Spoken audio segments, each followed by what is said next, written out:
Today on the Matt Walsh Show, a video of a business owner in Michigan is going viral. He is defying his state's shutdown order and paying a hefty price for it. But his message is inspiring and worth listening to, so we'll play that today and talk about it. Also, 5 headlines, including supposed conservatives urging Republican voters in Georgia to stay home and hand the Senate to Democrats. And also another anonymous racist note. We've got another one. These things are everywhere. It's just that they always turn out to be fake. Plus, our daily cancellation and much more today on the Matt Walsh Show.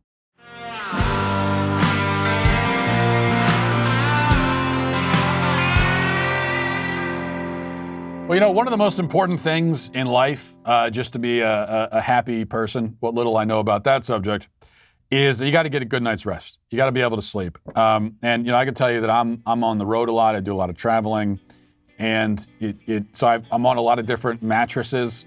And they're certainly not all the same, to say the least. And it really determines what kind of mattress you're on will determine what kind of sleep you get. And that's going to determine so much about your well-being and your health and everything else. And that's why you've got to look into Helix Sleep. I've got a Helix Sleep mattress myself. I cannot recommend it highly enough. Helix Sleep has a quiz. It takes just 2 minutes to complete. I've done it. It matches your body type and sleep preferences to the perfect mattress for you. If you like a mattress that's really soft or firm, you sleep on your side or your back or your stomach. If you get really hot while you're sleeping with Helix, there's a specific mattress for each and everybody's unique taste. You don't need to take their word for it. Helix was awarded the #1 best overall mattress of 2019 and 2020 by GQ and Wired magazine. So all you got to do is go to helixsleep.com/Walsh. Take their 2-minute sleep quiz. It really does just take 2 minutes. And with that information, they're going to find a mattress that is customized perfectly. It's going to feel like it was made just for you, which it was. And that's been my own experience with the Helix Sleep mattress. We got it. We've had it now for months, and I haven't slept better in my life than I have on the Helix Sleep mattress. Right now, Helix is offering up to $200 off and free pillows with all mattress orders for our listeners at helixsleep.com/Walsh. That's helixsleep.com/Walsh for up to $200 off your mattress order. So the mayor of Austin, Steve Adler, had an urgent message for the residents of his city a few weeks ago. Via Facebook video, he said that everyone needs to stay home and that this is not a time to relax. Here's a little bit of that message. This is very important stuff that you need to take very seriously. Watch. The thrust of the most important messages trying to get out to the community right now is that our numbers are increasing, and everybody has to be aware of that. And we need to, stay home if you can. Do everything you can to try to keep the numbers down. This is not the time to relax. We're going to be looking really closely. Yes, everyone needs to stay home. Except we've learned that when a Democrat mayor or governor says everyone, it can roughly be translated to everyone except me. As it turns out, Adler delivered that message telling everyone to stay home from his vacation home in Mexico. He traveled there with a number of friends and family on a private jet. He made this trip only a day after hosting a wedding reception for his daughter with 20 guests at a hotel in the city. So he gathered with 20 people and then traveled to a foreign country. And then came back here. Adler now joins the likes of D.C. Mayor Bowser, who traveled to Delaware, a so-called high-risk state, to attend Joe Biden's victory speech. That was essential travel, though, you understand, of course. Essential. Also, Nancy Pelosi, who went to get her hair did at a salon that was supposed to be closed. Same for Chicago Mayor Lori Lightfoot, violating her stay-at-home order for the same reason. Mayor of Philadelphia, who banned indoor dining but traveled to Maryland to dine indoors anyway. And, of course, Gavin Newsom and his infamous indoor dinner party. And New York Mayor Bill de Blasio, who went to the gym as the pandemic raged. And Governor Blackface of Virginia, who was spotted maskless at a beach. Governor Cuomo, who invited his elderly mother for Thanksgiving, even after telling everyone else not to be around their families on Thanksgiving. And the mayor of Denver, who told everyone to avoid travel right before getting on a plane to travel. And Los Angeles County Supervisor Sheila Kuhl, who you heard about a few days ago, who dined outdoors hours after voting to ban outdoor dining. And the list goes on. Mary Margaret Olhan with the Daily Caller has a comprehensive list on their website that you should go check out. It's even worse than you think. I mean, those are just a few of the lowlights. There's many more that have been caught. But somehow Steve Adler manages to rise to the top of this heap of hypocrites. He was on vacation in a foreign country while telling everyone else to not so much as leave their homes. This is hypocrisy so blatant as to almost be cliched. And it brings to mind again, and this is a fact we cannot forget, that the people behind these restrictions are not impacted by them. Also, the people cheering them on in media are not impacted by them. When the talking heads on CNN night after night lecture Americans for not obeying, for not following the stay-at-home orders, for opposing the restrictions, they deliver the lecture from a television studio in which they are paid to work. I'm paid to work in this studio.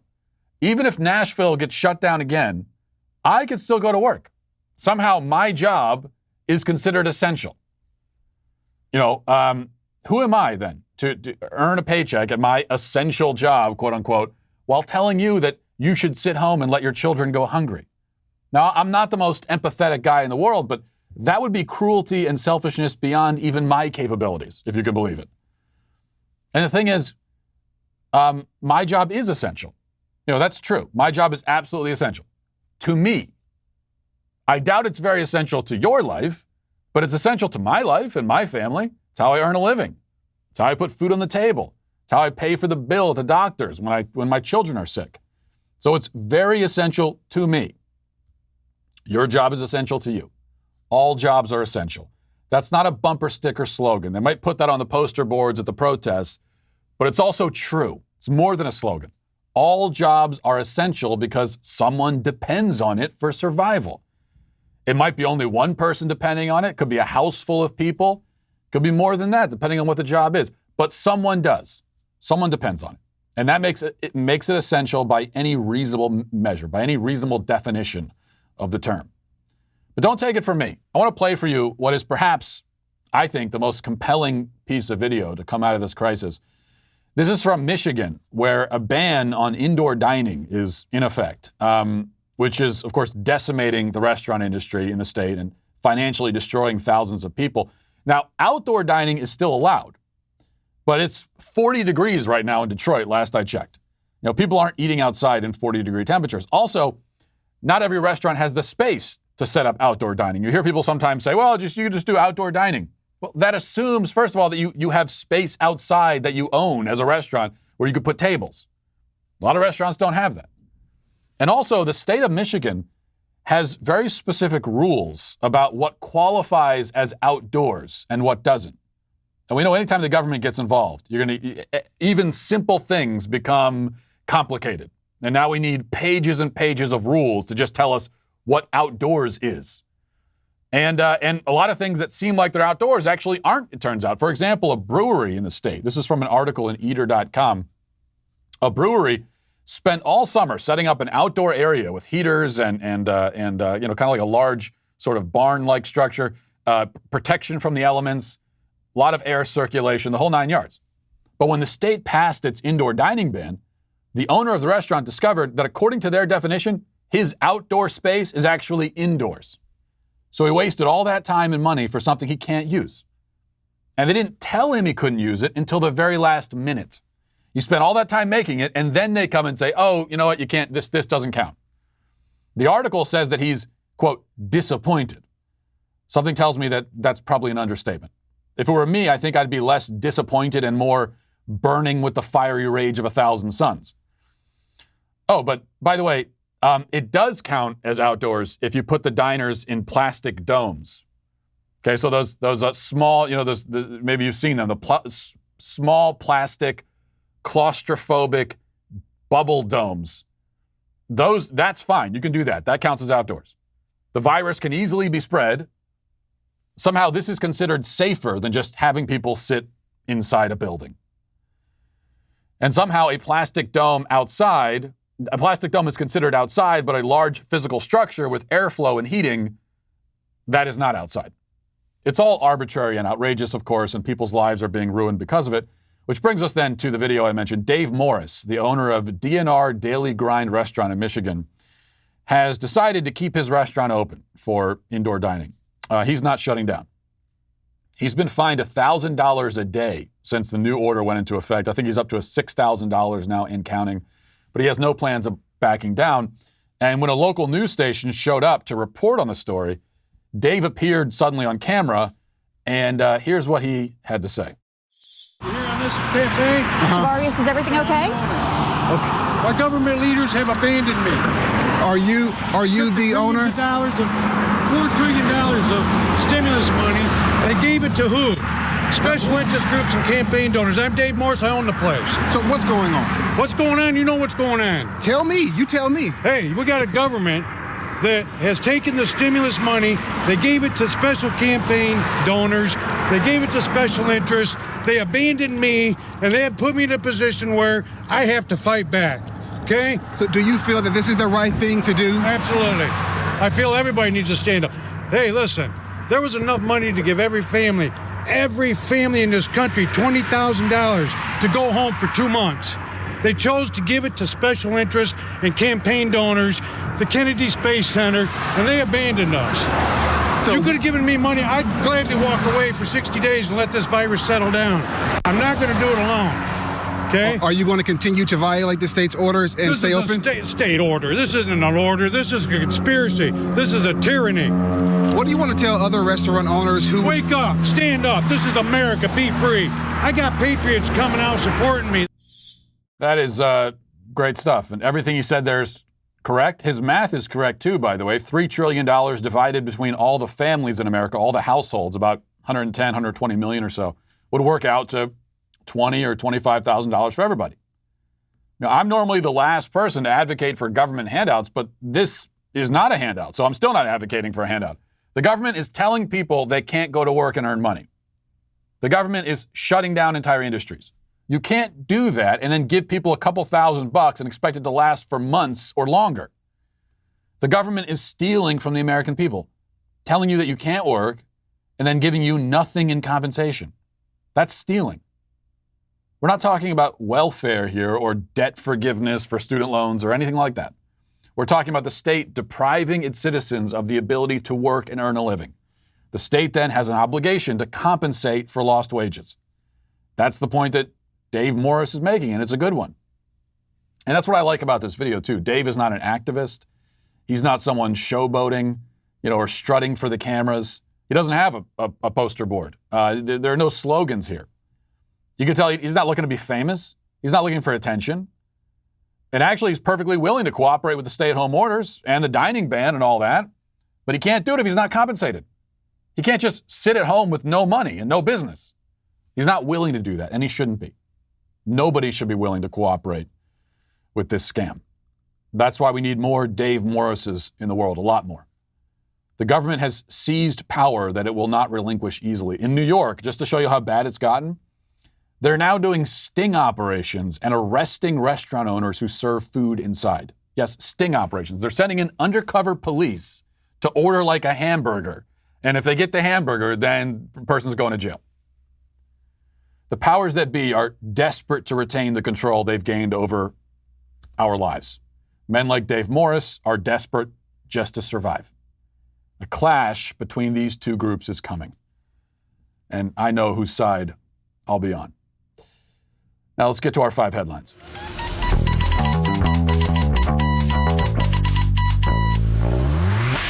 So there was a rally down in Georgia yesterday with Lynn Wood, supposed Trump-supporting attorney, and Sidney Powell and some others, and they were urging Republicans to potentially not vote in the Georgia runoff. Here's the report from Daily Wire. It says, Georgia-based attorney Lynn Wood, an alleged Trump supporter, urged Trump supporters on Tuesday evening in the state to, quote, not vote in the Senate runoff unless the 2 Republican Senate candidates publicly demanded that Georgia Republican Governor Brian Kemp call an emergency session in the legislature to investigate alleged voter fraud. However, news reports that surfaced late on Tuesday evening appear to show that Wood has a history of voting for and donating to Democrats. Eric Erickson, he's a conservative commentator, highlighted alleged political contributions that Wood has made to Democrats. And so he lists a bunch. March 2008, Wood contributed to Barack Obama, allegedly, and then a bunch of contributions to Obama, John Edwards, and it goes on from there. So this has been the the news people are arguing about right now, that this attorney who's telling people Republicans potentially to stay home and not vote is has supported Democrats. Now for me, that's not. I don't really care about that. That's not the point for me. I mean, there's a lot of people who 10 years ago, 12 years ago, 14 years ago, or whatever, supported Democrats and don't anymore. That's relatively common. And there's good reason for that. And the Democrat Party has just gotten crazier and crazier with each passing day. And so there are more and more people leaving, as they should. So that, for me, is not the point. Yeah, I really don't care who he's voted for in the past. The point, though, forget about what he's done in the past. Let's look at right now. Anyone, I don't care who they are and what their name is, if they are at all even entertaining the idea that Republicans should stay home and not vote in Georgia, whoever does that is a con artist and a scam artist. You are handing the Senate and control of the government, the entire government, to the Democrats. I mean, it is hard to even imagine how bad it could be if the Democrats control everything. Now, I've been the first to say in the past that, some of the apocalyptic sort of hand-wringing we do over elections is overplayed because, you win some, you lose some, Democrats win, Republicans win. It's not going to be the end of the world just because the wrong party is in there. But with that said, this would still be very, very, very bad news for the Democrats to control everything. The Democrats are out for revenge. They're out for blood.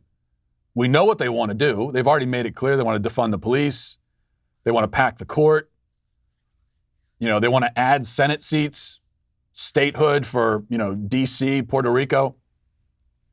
They want to do things to make it so that they never lose again. And that's just to start with. So yes, keeping the Senate out of their hands, out of their control, is priority number one right now. And I tell you what's going to happen. You've got some of these con artists telling Republicans to stay home in Georgia. And so what's going to happen is that Democrats will win.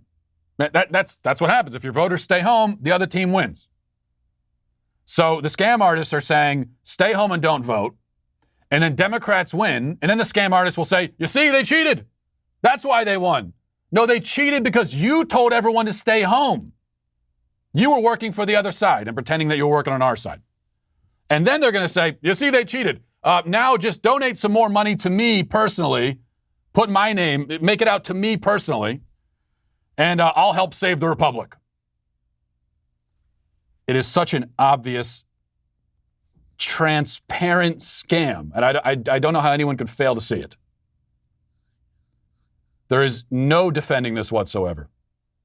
If you're telling people to stay home in Georgia, telling Republicans to stay home in Georgia, you are handing the Senate to Democrats, and everything that happens after this is on you. It's your fault. Socialism comes to America. You can't turn around and complain about it and try to fundraise off of it. Donate to me. I'll help fight socialism. You put socialism in there. It's absolutely infuriating.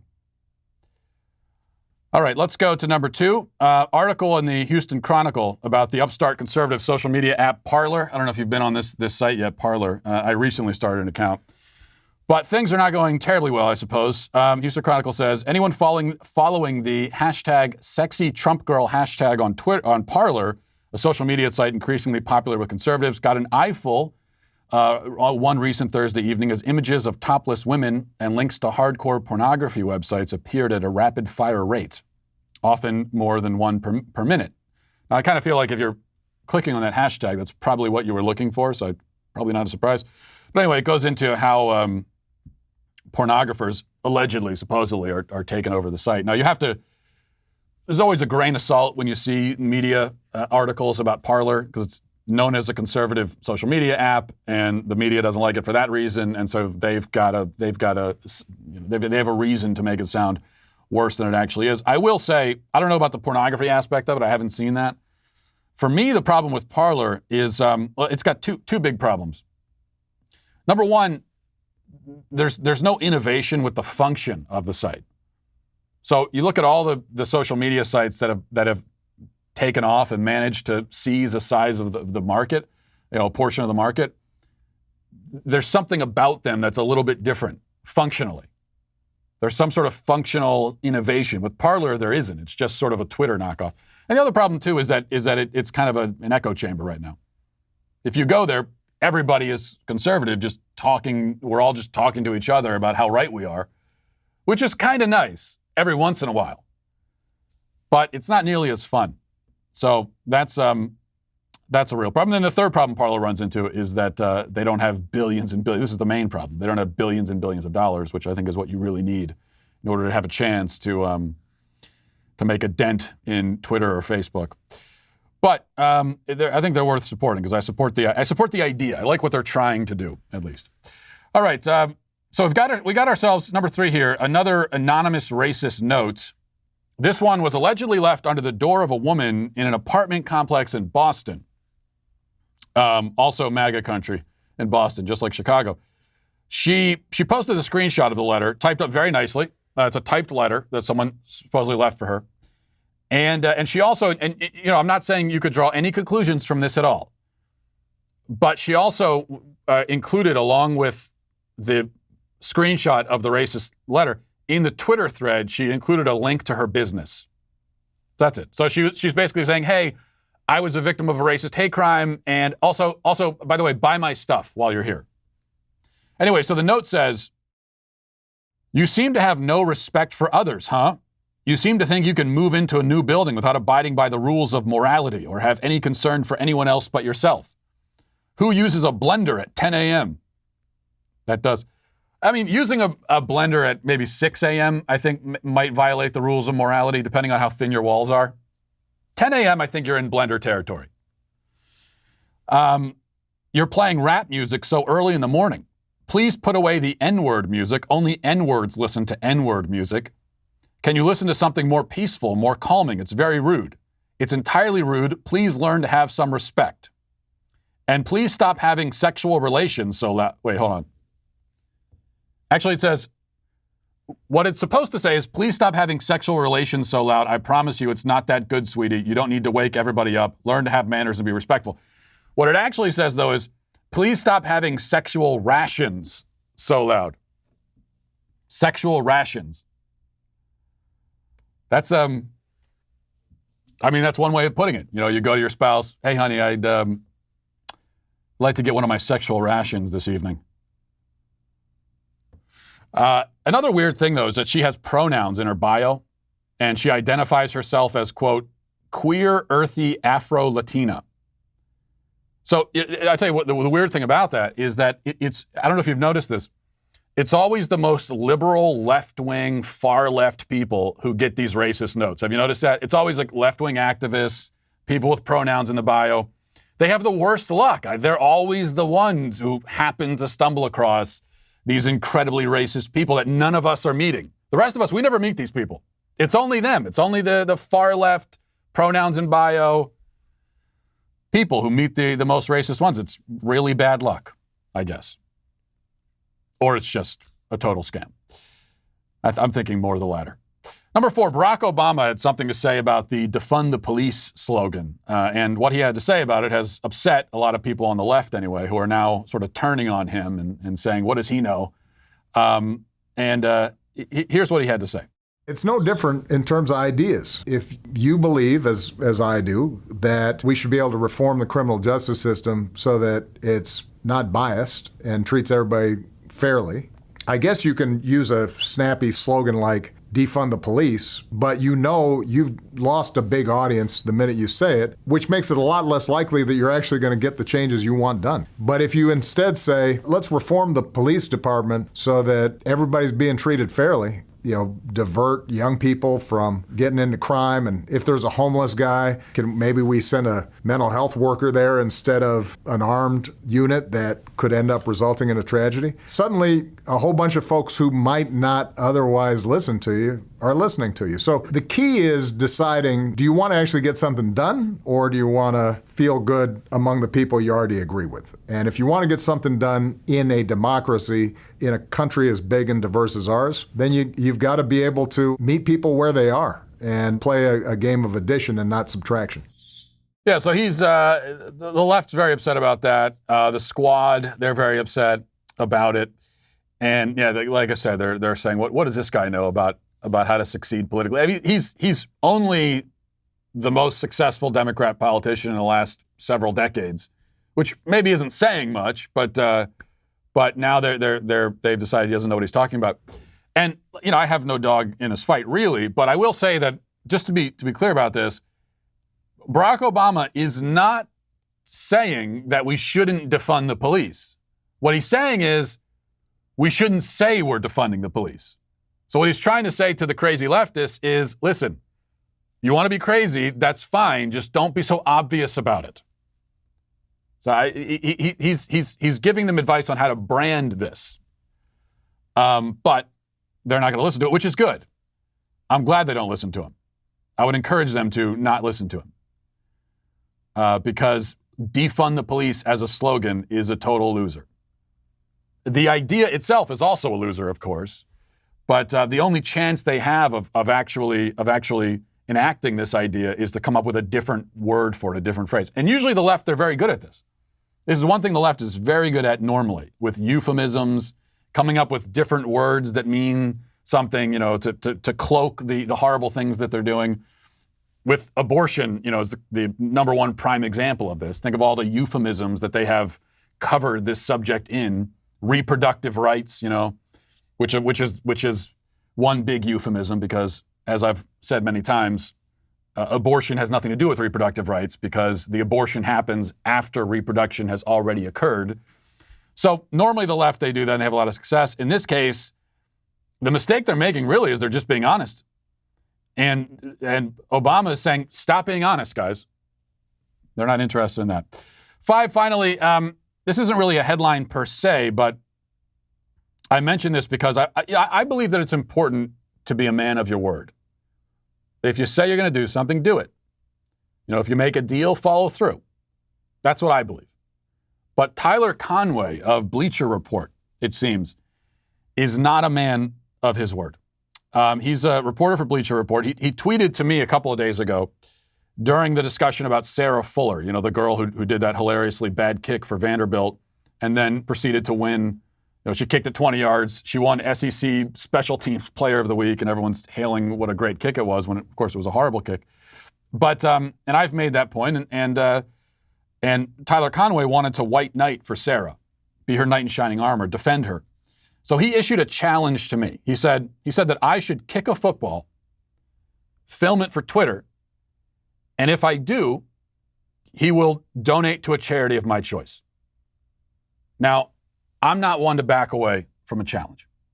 So I did as was requested. Said kick a football, put it on Twitter, and I did. I think we have the video. You want to see real athleticism. Here it is right here. Let's play this. That's it. Now, if you're listening and you couldn't see the kick, you missed out. Because I, in my slippers in my kitchen, nudged the ball with my foot. I sent it sailing 3-4 feet easily. Incredible kick. At least it was as good as Sarah Fuller's kick. But the main point is I kicked the football. I held up that's all he said. He didn't say do it on a football field.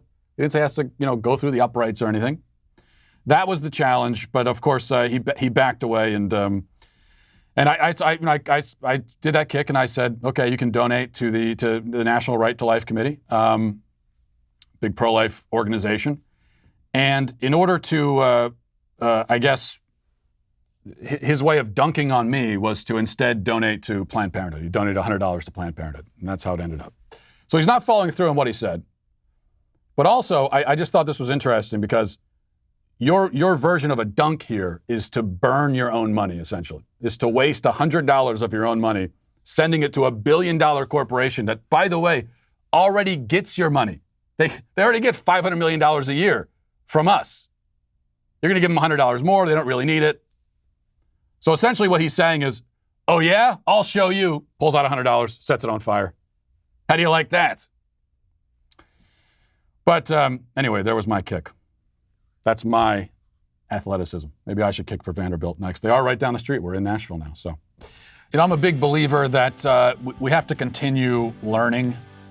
And even if after you get out of school, whether you go to college or you don't, I didn't go to college, it doesn't matter. You have to continue learning, and that means reading.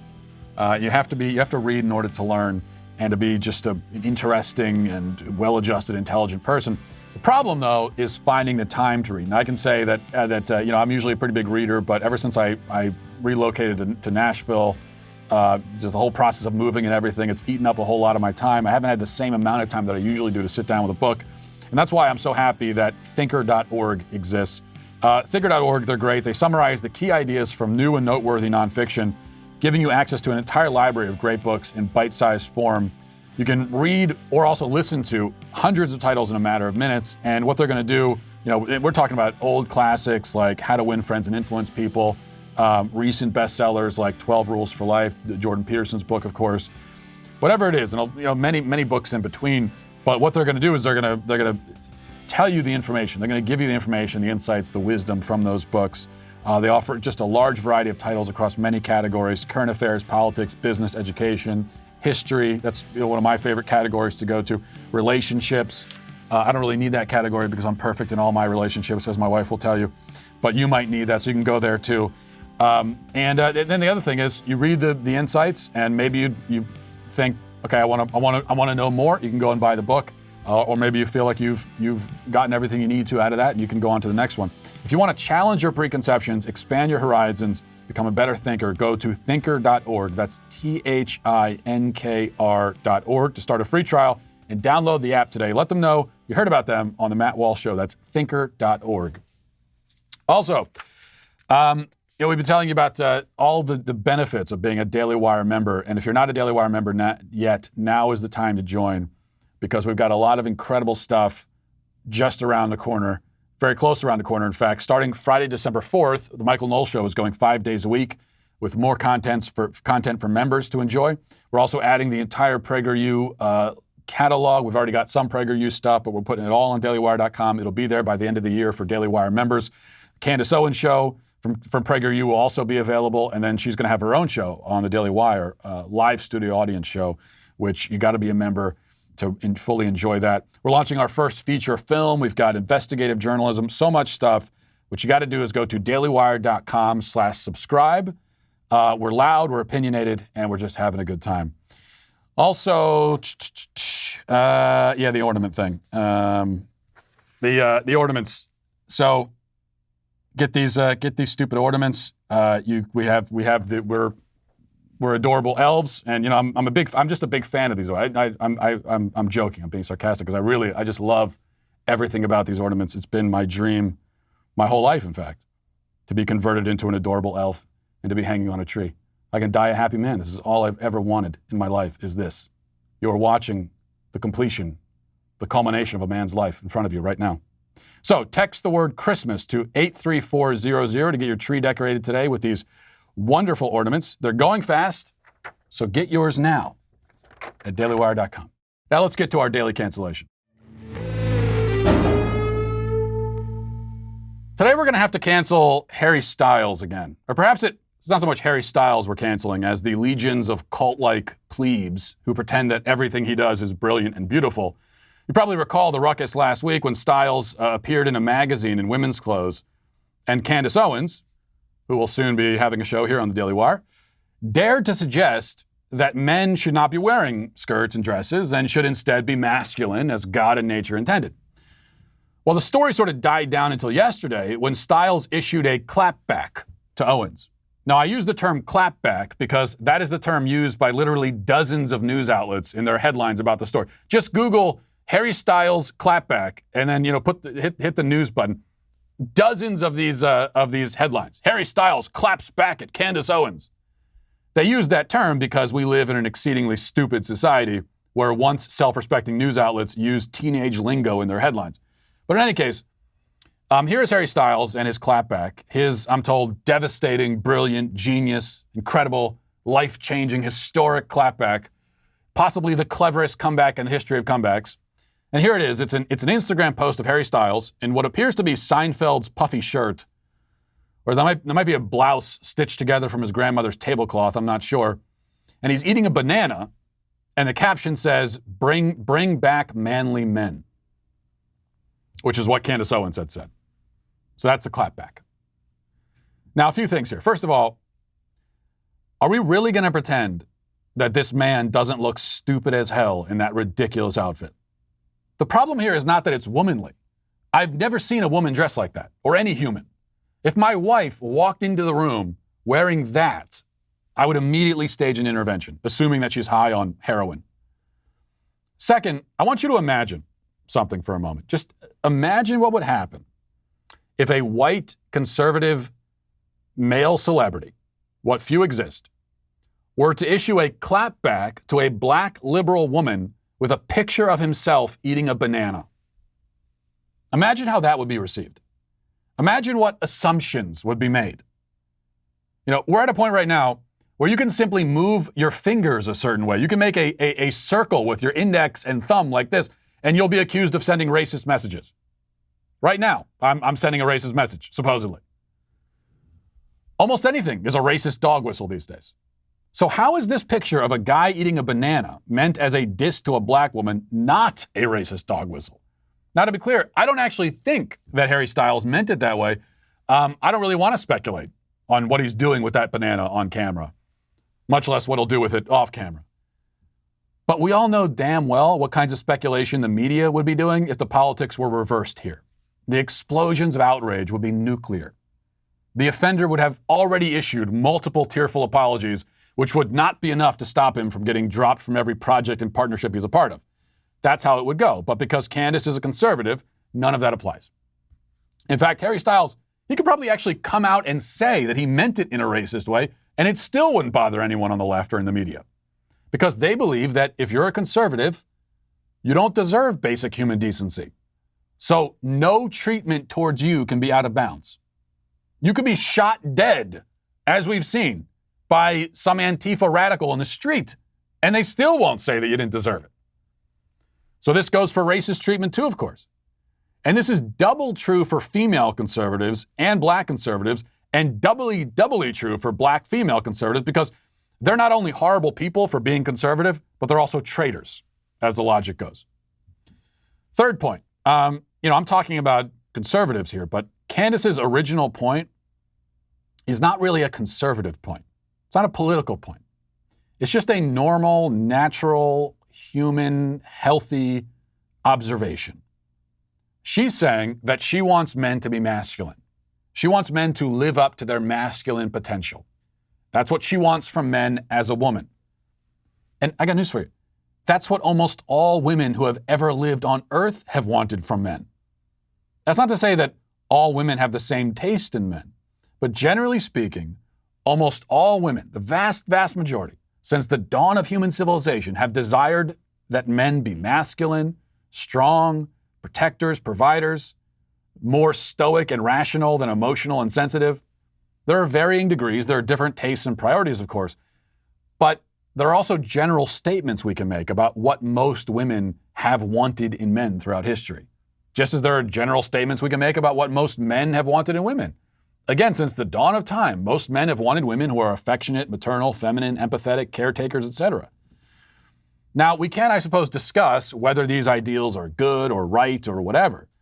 I would say they absolutely are good and right, and that societies which produce feminine women and masculine men tend to thrive. In fact, societies cannot thrive unless there is some kind of general idea about what roles men and women are supposed to play within it. But my point, even before we get to the discussion about whether these traditional gender role ideas are right, is simply that they are entirely normal and natural and human. Candace Owens, in saying that she finds it ridiculous and off-putting when men prance around in women's clothes, is expressing the view of literally billions of women on Earth, past and present. The left reacts to this normal expression, this normal view, not just by calling it wrong, but by acting as though it's insane, irrational, bizarre, crazy. You aren't just incorrect for thinking that men shouldn't cross-dress. You're a freak, a weirdo, a nut job. This is the game they play. They do the same thing with Drag Queen Story Hour, with children being given hormone pills, people declaring themselves to be gender queer, pansexual aliens, or whatever. They are the ones introducing this bizarre and disturbing thing, but they act like you are the eccentric wacko if you don't immediately accept it. They want to make normalcy seem abnormal. They seek to make what is natural seem perverse and what is perverse seem natural. It is a massive game of overcompensation, you could say. And as a tactic, it's extremely effective.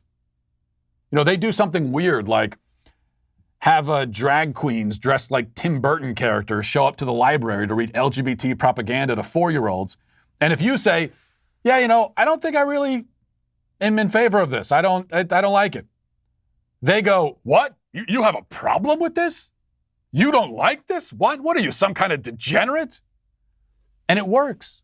Lots of people, upon receiving that reaction, throw up their hands and say, okay, never mind. Do what you want. Jeez. All right. I forget I said anything. That is essentially what most of America says to the left. They don't agree with them. They just say, all right, just fine. Do what you want. Comparatively few people have the gumption and the guts to be met with that onslaught and to say, yes, I do have a problem with it. Now stop being hysterical. You're the degenerates, not me. Get this crap out of the library. Very few will do that. Even though the vast majority of people think it's weird and creepy, few will say it out loud. And even fewer will keep saying it, even when the pitchfork mob shows up at their door. And so the left gets away with making what is normal abnormal and what is abnormal normal. They are trying to cancel normalcy, in effect. But today, they are canceled instead, for what it's worth, which admittedly probably is not much. But there it is. And we'll leave it there for today. Thanks for watching, everybody. Thanks for listening. Have a great day. Godspeed.